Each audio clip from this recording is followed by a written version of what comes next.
Olá, meu irmão, minha irmã, estamos mais uma vez aqui em Porções do Evangelho. Em nossa igreja nós temos meditado nos últimos domingos na carta de Paulo aos Filipenses. Paulo escreve esta carta, assim como outras, quando ele estava preso em Roma, vivendo o cárcere e as cadeias. Paulo estava sofrendo um processo de julgamento, um injusto julgamento, é verdade, porque não havia motivos óbvios para que ele fosse condenado.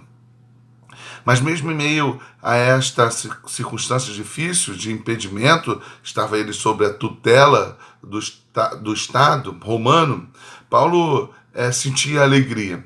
E esta epístola, a epístola aos Filipenses, revela isso várias vezes. Paulo fala inúmeras vezes acerca de uma alegria, de uma satisfação, de um contentamento, de um prazer. É algo que contrasta com a sua situação. Muitos, na condição de Paulo, estariam ali lamentando, sofrendo, publicando a sua angústia, ou, quem sabe, numa grave crise de depressão. Mas Paulo falava de uma alegria, de uma satisfação contínua. E é sobre isso, sobre esse tema, que eu quero falar com você brevemente neste vídeo, acerca da alegria que nós podemos sentir, a alegria que é apresentada por Paulo aos Gálatas como fruto do Espírito. Então eu quero que você observe esse texto comigo. Ele diz assim: dou graça a meu Deus por tudo que recordo de vós, fazendo sempre com alegria súplicas por todos vós em todas as minhas orações, pela vossa cooperação no Evangelho, desde o primeiro dia até agora. Estou plenamente certo de que aquele que começou a boa obra em vós há de completá-la até o dia de Cristo Jesus.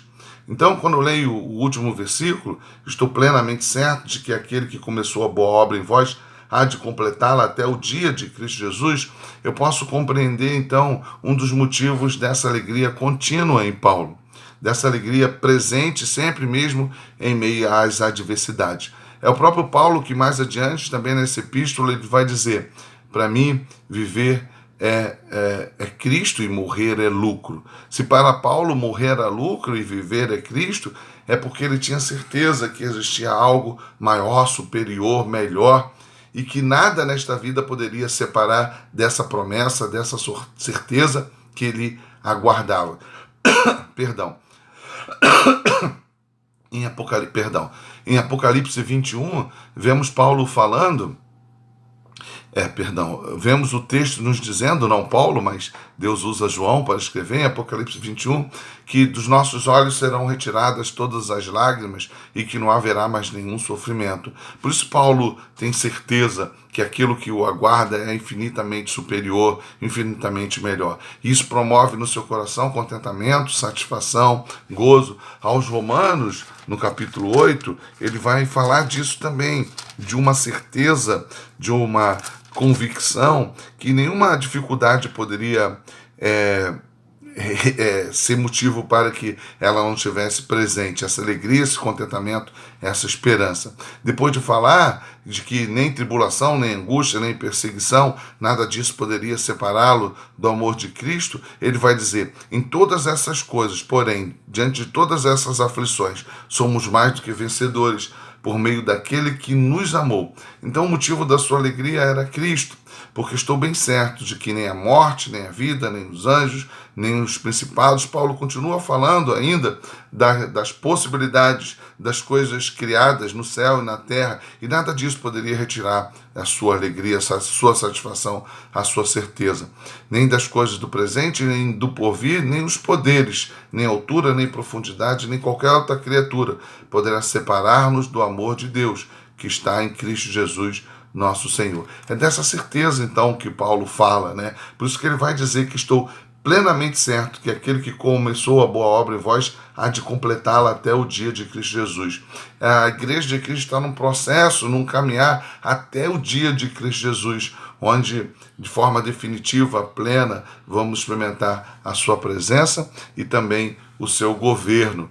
É isso que Apocalipse 5 vai dizer: um ajuntamento de todos os povos, de línguas e nações, numa celebração diante do Rei da Glória. E Paulo vivia com expectativa por causa deste encontro, dessa certeza. Então, esse é o primeiro motivo que eu quero que você pense, motivo para que você se alegre, motivo para que você tenha contentamento, motivo para que você tenha segurança, paz, consolo, e que tudo isso redunde em satisfação, em prazer na sua vida, mesmo que você passe por circunstância. Algo maior, melhor, superior nos aguarda. Mas também Paulo vai dizer que a própria igreja de Filipenses é motivo de alegria para ele. É interessante que muitas vezes a gente passa na leitura desse texto e a gente não percebe. A gente foca que Paulo era alguém que se alegrava, mesmo estando ao cárcere, mas poucas vezes a gente percebe que um dos motivos da sua alegria era a própria igreja. E aí eu quero pensar nisso. A igreja de Filipe, os filipenses, promoviam alegria no coração de Paulo.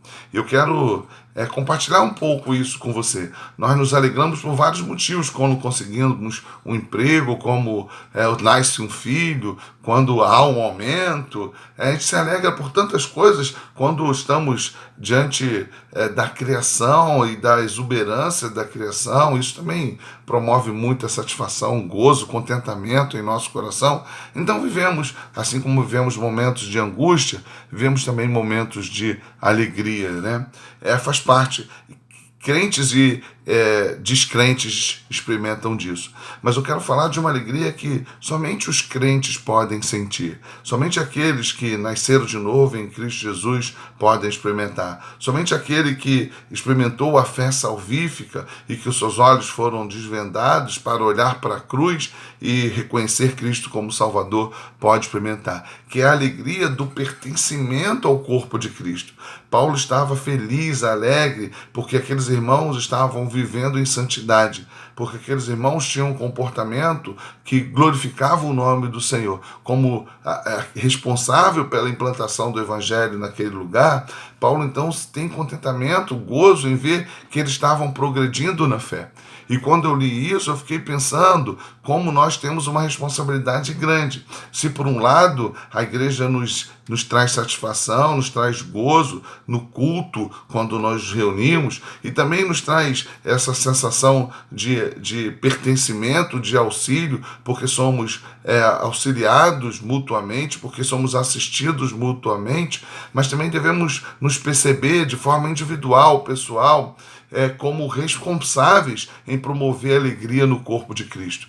Então, todas as vezes que você não tem um comportamento santo, todas as vezes que você vive em pecado, todas as vezes que você se afasta da presença de Deus, toda vez que há uma quebra de comunhão, isso faz com que a igreja sofra, faz com que a igreja sinta, faz com que a igreja se entristeça. É necessário que você compreenda que você tem uma responsabilidade nesse processo. Você também é responsável para que a igreja de Cristo, assim como Paulo estava vivendo naquele momento, mesmo em meio às dificuldades, possa ter contentamento e satisfação.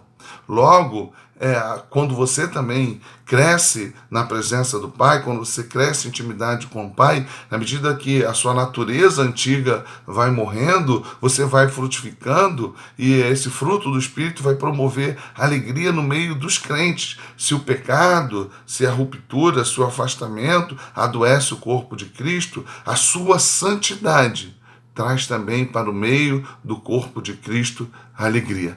Paulo estava alegre com aquela comunidade, porque eles estavam crescendo, progredindo, porque eles estavam tendo um comportamento que trazia satisfação e gozo para a vida do encarcerado Paulo. Trazia alegria para o coração de Paulo, porque naturalmente alegrava ainda mais o coração de Deus. Então, são esses dois aspectos que eu quero tratar olhando para este texto e então finalizando este vídeo. Primeiro, tem alegria mesmo em meio às adversidades. Lembre-se, tudo isso aqui é passageiro. A alegria que você sente é passageira e você experimentará de forma maior, plena, superior na eternidade. Mas as angústias, as dificuldades passarão e as suas lágrimas serão enxugadas. Então tente olhar para também aquilo que te espera, lembrando que nada, absolutamente nada, pode te separar do amor que há em Cristo Jesus. Mas o outro aspecto que eu quero finalizar. Lembre-se, você tem uma responsabilidade.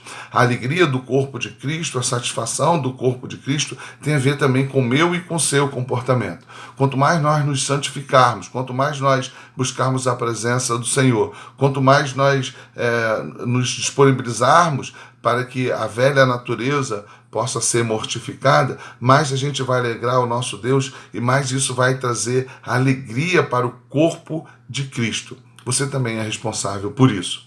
Uma vida de santidade alegra a Deus e a igreja, o corpo de Cristo. Uma vida de pecado traz tristeza para o corpo de Cristo. Os seus irmãos sofrem, os nossos irmãos sofrem quando nós pecamos, quando nós somos levados pelo nosso coração e agimos contrário àquilo que o próprio Deus nos ensina por meio de Cristo Jesus, por meio da sua palavra, por meio do que é explicitado pelo Santo Espírito em nós. Quando fazemos isso, trazemos para o meio da igreja tristeza. Paulo se alegrava com os filipenses. Que você seja como os filipenses, que você seja motivo de alegria para o corpo de Cristo. Fique com Deus, um forte abraço.